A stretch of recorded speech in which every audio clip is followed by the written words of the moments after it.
భాషిని DSC coaching. నిరుద్యోగులను నమ్మించి, mega DSC అనే పదంతో వంచించి, వచ్చేది నీ ప్రభుత్వమే అని మోసగించి, ప్రతి అభ్యర్థి ఆనందపడే డిఎస్సిని చెప్పుకొని, అధికారాన్ని చేపట్టిన నేటి సర్కార్, వాటన్నిటిని పక్కన పెట్టి మీకు ఆమాత్రం సమయం చాలు అంటూ డిఎస్సికి సన్నద్ధమవుతోంది. మానాలుగు కోర్కెలు తీర్చని డిఎస్సి మాకొద్దని లక్షల మంది గొంతెత్తి చాటిన సర్కారుగాని, ఏ రాజకీయ నాయకుడుగాని పట్టించుకోలేదు. ఈ విషయంలో భయభ్రాంతులు చెంది లోకాన్ని వీడిన వాళ్లూ లేకపోలేదు.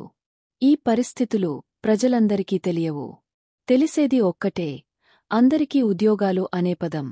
కాని జరిగేది దానికి విరుద్ధం. వాస్తవాన్ని ఎలుగెత్తి చేటుదామన్న వినేనాథుడే రాష్ట్రంలో లేకుండా పోయాడు.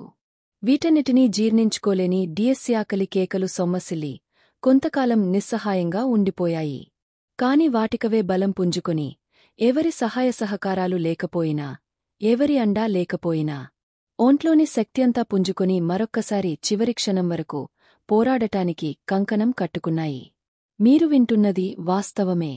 ఇది ఏ ఒక్కరి మాట కాదు. రాష్ట్రం నలువైపుల నుండి మోసపోయిన అభ్యర్థుల ఆకలికేక. నిరుద్యోగుల ఉసురుపోసుకున్న ప్రభుత్వాలు ఎలా కనుమరుగయ్యాయో మేము చూపిస్తామంటూ తమ గళం విప్పబోతున్నాయి. కాని ఇక్కడ ఒక్క విషయం గమనించాలి. ఇవన్నీ సర్కారుకు తెలియవా అంటే ఖచ్చితంగా తెలుసు. కాని వింత నాటకంతో కాలాన్ని వెళ్లబుచ్చుతోంది అంటున్నారు డిఎస్సి అభ్యర్థులు. అయితే ఈ నిరుద్యోగులు ఆకలికేకలు ఎక్కడ వినబడుతున్నాయని అనుకుంటున్నారా? మరెక్కడో కాదు, మంగళగిరిలో అంటున్నారు డిఎస్సి అభ్యర్థులు. ఇటీవల కూటమి అభ్యర్థులు, మీరు ప్రభుత్వానికి తెలియజేస్తేనే కదా ప్రభుత్వం స్పందించేదని స్టేట్మెంట్లు ఇచ్చారు. దాన్ని కూడా నిజం చేయాలని అభ్యర్థులు అనుకుంటున్నారు. ఈసారి మాత్రం అన్ని జిల్లాల నుండి మోసపోయిన విద్యార్థులు అందరూ మంగళగిరిలో 28వ తారీఖున తమ భారీ ఎత్తు నిరసనను తెలియజేయనున్నారు.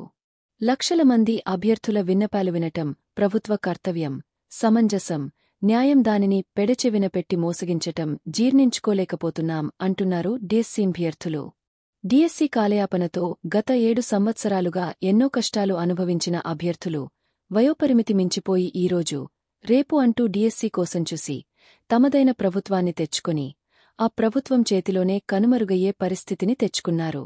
ఇంట్లో పిల్లలు డాడీ నువ్వు డిఎస్సి రాయవా అని అడుగుతుంటే ఏం సమాధానం చెప్పాలో తెలియక పిల్లలకు తెలియకుండా కన్నీళ్లు తుడుచుకున్న రోజులు ఎన్నో.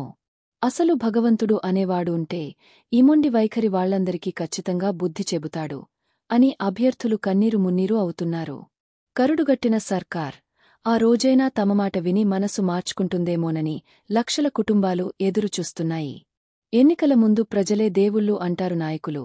ఎన్నికల కాస్త ముగసాక అధికారం చేతికి వచ్చాక దేవుడు ప్రజల్లో కాదు గుడిలో ఉన్నాడంటూ గుడి చుట్టూ తిరుగుతారు. ప్రజలే దేవుడనే రోజులు మళ్లీ ఖచ్చితంగా వస్తాయి. ఆ రోజు రాకుండా ఉండాలంటే అభ్యర్థుల కోర్కెలన్నీ తీర్చాలి. ఏది ఏమైనా ఆ రోజు జరిగిన విన్నపాలైన సర్కారు చెవిలో పడతాయేమో వేచి చూడాల్సిందే.